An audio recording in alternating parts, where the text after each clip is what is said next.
Picture two couples living on the same street. Same city, same kind of jobs, almost the exact same combined paycheck landing in their accounts every month. On paper, you could not tell them apart. But 10 years later, one of those couples has built roughly twice the wealth of the other. Twice. Same income, same decade, same cost of living. One couple is comfortable, calm, ahead of schedule. The other is still treading water, wondering where it all went. And here's the strange part. The couple that pulled ahead did not earn more. They did not get lucky. There was no inheritance, no windfall, no genius investment nobody else had access to. The thing that doubled their results was not money at all. It was one quiet decision about how they handled money together. That is what this is about. Because being a couple is supposed to be one of the biggest financial advantages there is. Two people, one roof, shared everything. And yet most couples quietly throw that advantage away without ever realizing it. Stay with me, because by the end of this, you are going to see exactly how two people can double their financial power just by changing how they operate, and how to start doing it this week. Now, before you think this is about merging every account and handing all the money to one person to control, let me clear that up. It is not. This is not about losing your independence or turning your relationship into a cold spreadsheet, or one partner becoming the boss of the other. And it is not about earning more. Both couples in our story earned exactly the same. This is about something much simpler that almost nobody does on purpose. So let's start with the thing most couples never stop to think about. What actually makes being a couple a financial advantage in the first place? Strip it down, and it is this. Two people living together share their biggest costs. One rent or one mortgage instead of two. One set of utilities. One kitchen, one internet bill, one couch, one set of pots and pans. The single most expensive parts of life, the roof and everything attached to it, get split between two incomes instead of carried by one. That is a massive built-in head start. Two people living together can live far cheaper than the same two people living apart. But here is the catch, and it is the whole game. Most couples never actually use that advantage.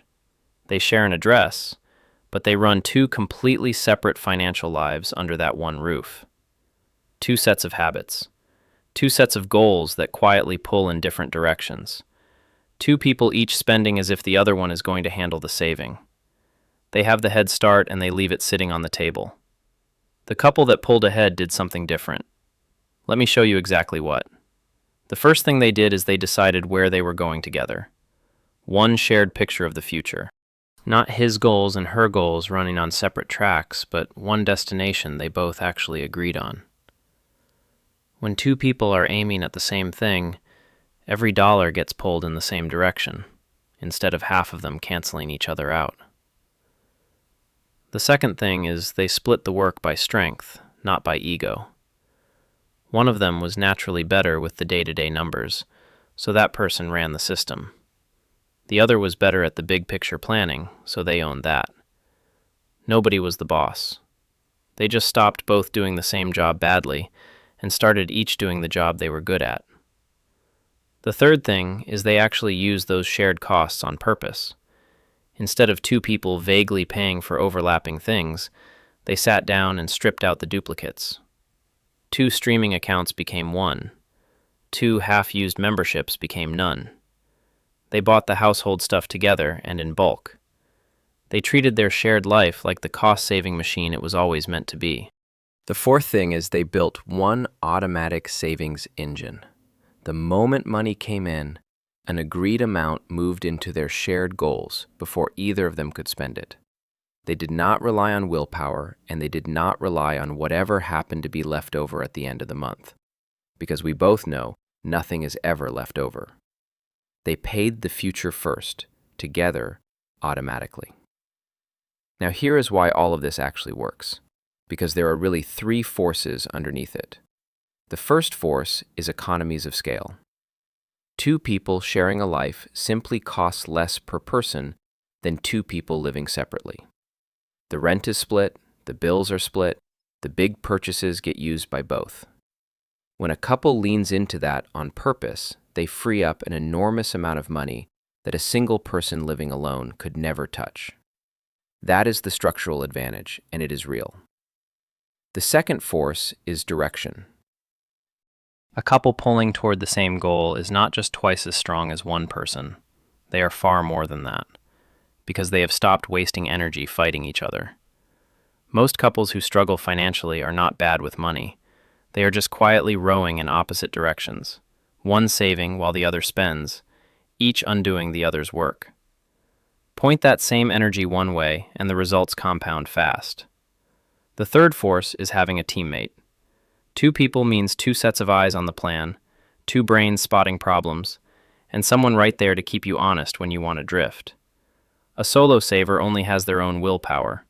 A couple has accountability built right into the kitchen table. On the days one of them feels like quitting, the other one holds the line.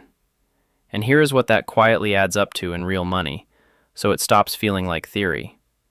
Think about a couple that shares one home instead of paying for two. That alone is one of the largest expenses in life, cut roughly in half each. Now add one set of subscriptions instead of two, one coordinated grocery run instead of two separate ones with food rotting in two fridges. Benefits and taxes handled together to take advantage of every break a couple is allowed. None of those moves feels dramatic on its own, but stacked together, an ordinary couple on an ordinary income can free up many thousands of dollars a year that a disorganized couple earning the exact same amount simply hands away. Now here's the trap, the reason so many couples never get there. It is the belief that keeping everything totally separate, my money and your money, walls up and untouched, is the safe and modern way to avoid fighting. And look, every couple has to find the arrangement that fits them. But when separate becomes two people who never actually coordinate, who never aim at one goal, who never combine their strengths, they quietly cut their own power in half. They take the single biggest financial advantage they will ever have, and they refuse to use it, all to avoid one slightly awkward conversation. So let's talk about what you can actually do, starting this week. First, sit down together and agree on one shared goal. Just one to start. A number, a date, a thing you both actually want. You cannot row in the same direction until you both know where the shore is. Second, put one money conversation on the calendar every month.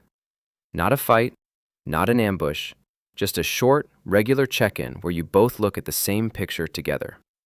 The couples who win talk about money on purpose, not only when something has already gone wrong.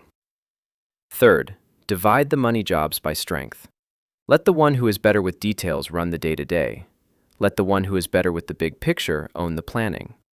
Stop both half doing everything and start each owning your part. Fourth, hunt down the duplicates this week.